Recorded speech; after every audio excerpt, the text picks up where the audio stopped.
Manhero akanaka vana vaMwari, manhero akanaka mbeu yedenga. Toda kutenda Mwari vatisonganisa muzuva ranhasi mukati memusangano wedu. Mwari ngavatiitire nyasha, Mwari vakuitirei zvakanaka kumativi mana kose kwatiri. Toda kutenda nemhaka yenyasha dzaMwari. Ndoda kutenda shamwari dzangu maWhispers kuti Mwari vachava nemi, Mwari vachakutungamirirai pahondo dzose dzatinadzo mukati mevhiki rino. Mwari vachatiratidza shanduko, isu tichavaratidza shanduko nekwava nefokasi youpenyu hwedu. Mwari vagotiitira nyasha. No more running, I will go. Mwari wedu vatirwire pahondo dzose. Takamanya kwemazuva akawanda nezvataifunga kuti zvingatibatsira, asi zvose zvakatiwedzera mavanga, zvose zvakatiwedzera kurwadziswa. Asi yezvino tinouya pamberi paMwari kuti ndivo mururamisiri. Tine mhaka, hama dzangu, dzisina kutendegwa kururamiswa nemhaka kokuzvidzwa our status in the society. Tine mhaka, shamwari dzangu, dzisina kururamiswa kunyangwe navatongi, kunyangwe navatungamiriri vesangano, koga nemhaka yekuti tiri zvakazvidzwa. Mwari ngavakuitirei nyasha. Mukati mevhiki rino ndoda kuti muzive kuti makakosha. Mukati mevhiki rino ndoda kuti muzive kuti Mwari vane hanya nemi. Tichashanda nesubtopic nhasi inoti, oh yes, he cares. Oh yes, he cares. Ichokwadi hongu, vane hanya. Pane mamwe masituations atakapinda tikazvibvunza kuti Mwari vane hanya here. Mwari ngavatiitire zvakanaka, vakuitire nyasha. Pane kurwadziwa kwatakasangana nako tikazvibvunza kuti izvi Mwari vane hanya here. Regai ndikuudzei shamwari dzangu, Mwari vedu vane hanya. Pane muimbi wakamboimba akati, Jesu ane hanya here moyo wangu odarwiyo,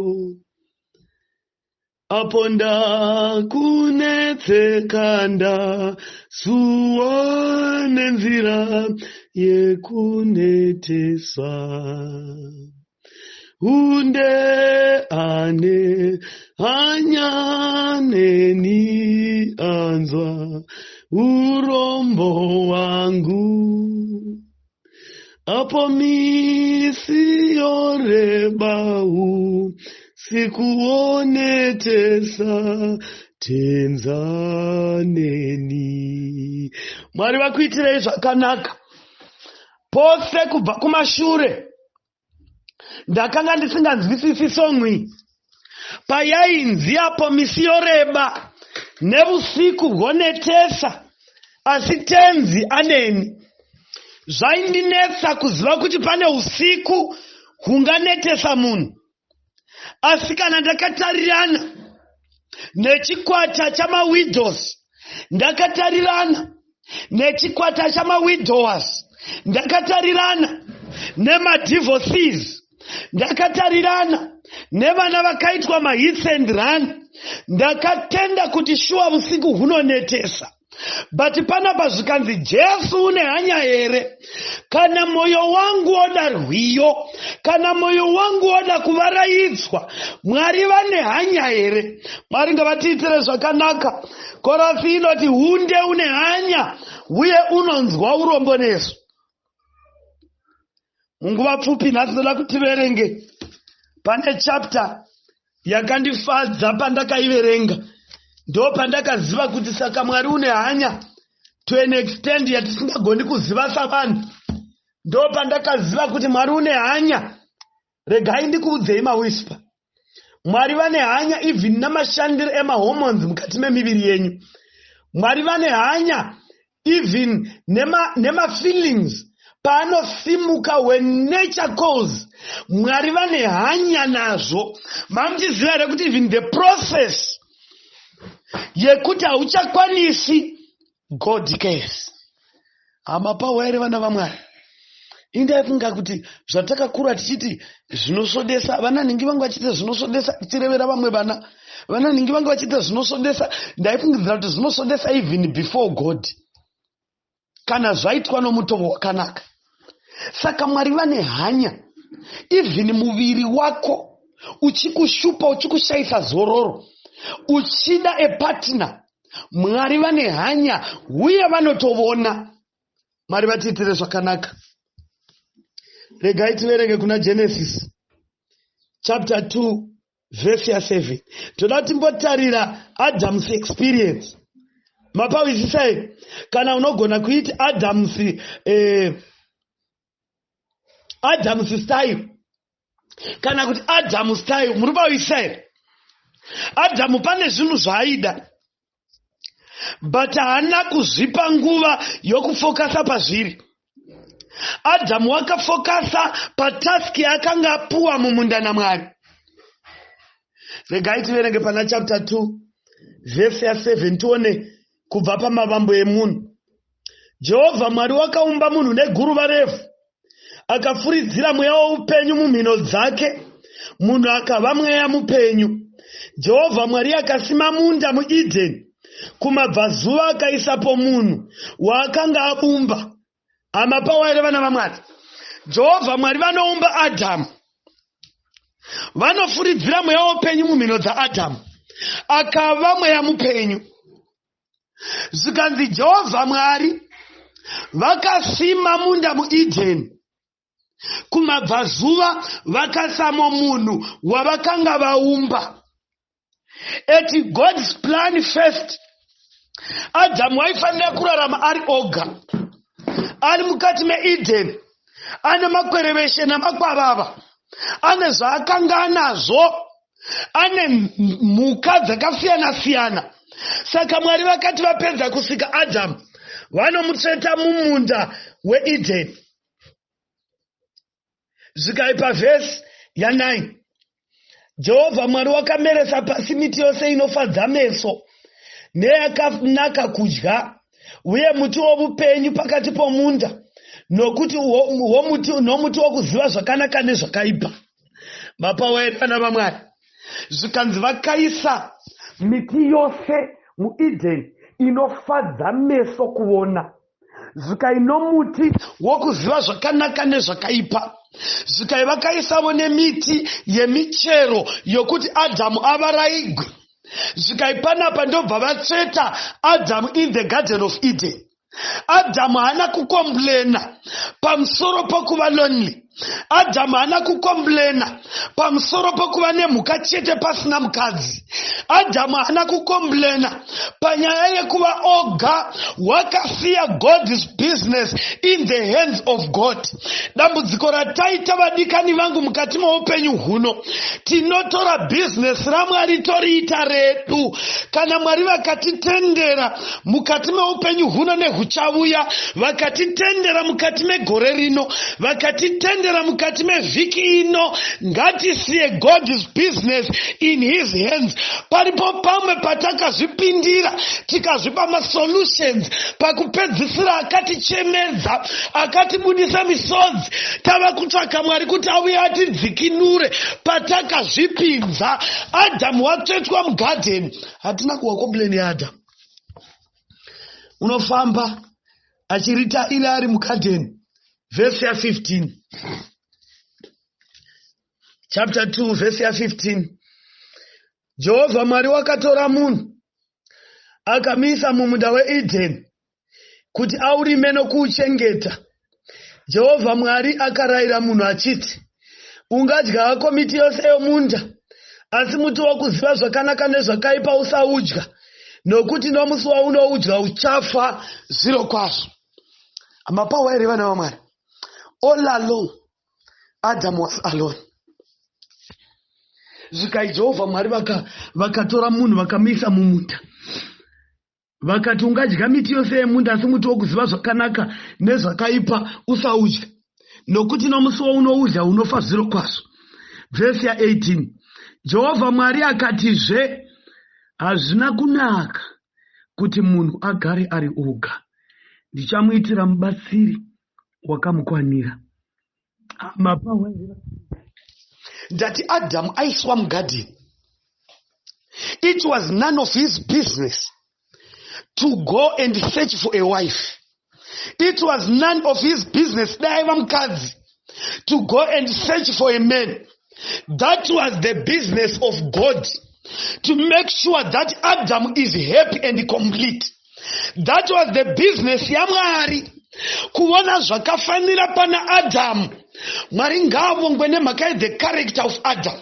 Regai ndikuudzei single parents ladies, vazhinji vakaabuswa navarume, vazhinji vakaitwa toilet yamamwe madhara ane happy marriages. Madzimai vavo nevana vavo vachipuwa zvakakwana, asi iwe wakashandiswa for so many years nokuti you were desperate pabusiness rokutsvaga murume wokukuroora risati riri rako. Leave the business of marriage mumavoko aMwari. Iye unoziva our hormones namashandiro anoita mukati memiviri. Wakarongedza our hormones in our bodies, wakarongedza neropa nekwanditi ine habi ichikutuma kuva nehabi. Mwari vanoziva, he knows his business, anoziva zvakakunakira nenguva yakafanira. Kana avona zvakafanira kuti uve naye unovuya. Mwari vatiitire zvakanaka. Vapedza Mwari vaisa Adamu zvikaipa vhesi 18. Jehovha Mwari uzvi wakatizve hazvina kunaka kuti munhu agare ari oga. Ndichamuitira mubatsiri wakamukwanira. That was on God's plan, not on Adam's plan. Ende pari kutaura Mwari kuti hazvina kunaka, ndofunga uku kufunga kwangu.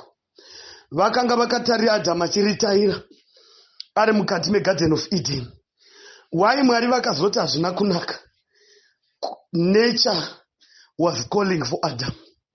Pamwe Adamu wanga asingatozivi kuti zviri kuitika kumuviri wake chii, but Mwari vakazviona vakaziva. Ndobva vatarira Adamu achiritaira, achionekwa kuti hazvina kumunakira. This is not healthy for him. The situation yaari is not healthy. Mavata usiku hwose makasvinura because of nature. It's not healthy for you. Leave the business for God. Rega Mwari vapedzise nyaya dzavo newe. Saka Adamu unoramba achifamba, Mwari vanozviona. Indakati ini pavhesi dai vakangoti kungopedza kuti hazvina kunaka ndobva vatosika ndokumupa. But Mwari vakambopaka. Vaziona kuti hazvina kunaka kuti Adamu agare ari oga. Ndo pavanoti pana verse 18 vapedza kuti hazvina kunaka. Mwari vanoita mavu nekuinda pavhesi ya 19. Jehovha Mwari wakaumba nevhu, mhuka dzose dzesango neshiri dzose dzedenga, akadziisa kumunhu kuti avone kuti uchadzitumidza mazita api. Zvipenyu zvose sezvo zvakatumidzwa nomunhu, ndiwo akava mazita azvo. Munhu akatumidza zvipfuwo zvose mazita, neshiri dzedenga nemhuka dzose dzesango, asi kwakashayikwa mubatsiri wakamukwanira, iye munhu. Hama pawere vana vaMwari, ndatini Mwari vakaona a need for Adam to have a partner, but havana kumupa patime iyoyo. Vanoinda mberi necreation yavo, vanopedzisa mhuka, but nyaya yaAdamu yeloneliness vamboisendeka uye vaivona. Regai ndikuudzei vana vaMwari, we cannot push God to decide for our fate. Nemhaka yenyama yatituma unotendera temperance, kuti munhu aexercise temperance on his or on her body. Usatendera muviri kukukontrola. Vazhinji vakawanikwa nevarume vakazovarepera vana vavo nokuti hazvina kuvatendera kustarta. Vakaterera havi yomuviri kudarika God's plan. Mwari ngaavongwe nokuda kwaAdamu wakagona kumirira nguva yaMwari, wakatendera kuti Mwari vaplan his fate. Haana kupusha Mwari, asi wakaramba ari mumunda. Pavhesi 18 Mwari vazoona kuti Adhamu wakuvara, hazvichaiti kuti agara ari oga, but Mwari vanotendera kumbovumba mhuka. Fungai pakaumbwa makwavava.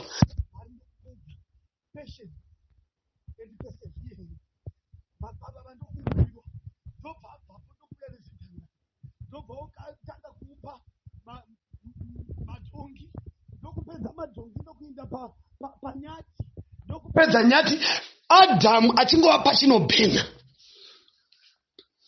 asi wakamirira Mwari. Mwari ndokuti vapedza kusika ndobva vamupa mhuka zvikaitumidza mazita. Adhamu ndokutanga izvou iyi shumba. Haana kuconcentrate to the nature yemuviri yakanga ichimudaidza. Wakaconcentrate on the task to finish the task. Dambudziko raita kuti madisappointments awande vanangu. Dambudziko raita kuti madisappointments awande mawispers, chirikadzi, madivorces.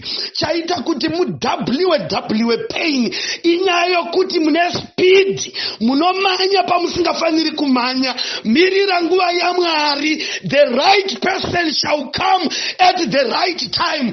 Kunyangwe zvikanonoka tichazvimirira. Mwari ngavakuitirai nyasha, vakutenderei kumirira. Nokuti at the fullness of time. Verse ya 21-22. Ipapo Jehovha Mwari wakavatisa munhu wope huru, akavata akatora rumbabvu rwake rumwe akadzivira nyama panzvimbo yaro.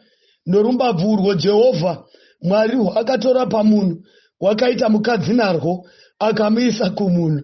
Munhu akati, zvino uyu ipfupa ramapfupa angu nenyama yenyama yangu, uchatumidzwa mukadzi nokuti wakabviswa pamurume. Mwari ngaavongwe. Mamukira akaita Adhamu oga anotaridza kuti he was thirsty for a woman. But patime yaMwari, he did not rush God. And you cannot rush God. Mwari vanofamba nespeed yavo. Havashandugwi nezodanwa nomuviri wako. At the fullness of time, vachasvika nenguva yakafanira. Ndo pavachauya for your rescue. Saka chakakosha mukati meupenyu kumirira Mwari.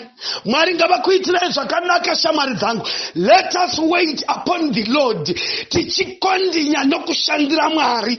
Kana atinzwira tsitsi because of our nature, kana atinzwira tsitsi because of our bodies, dzine ekone dzazvinokumbira, Mwari vachatipa zvinotonhodza nenguva yakafanira nokuti ndi Mwari.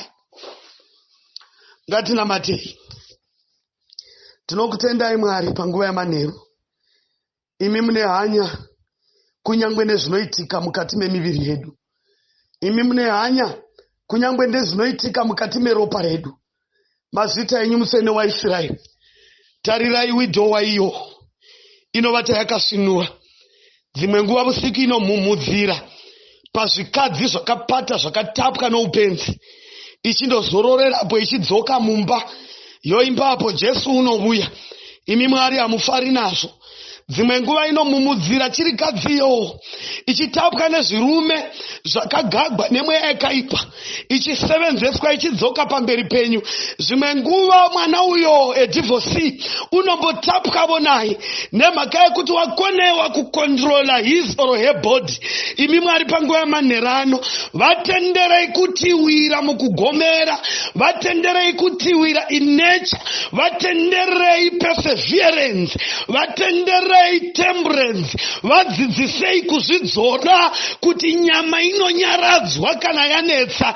Imi Mwari vabatsirei voga vangagoni.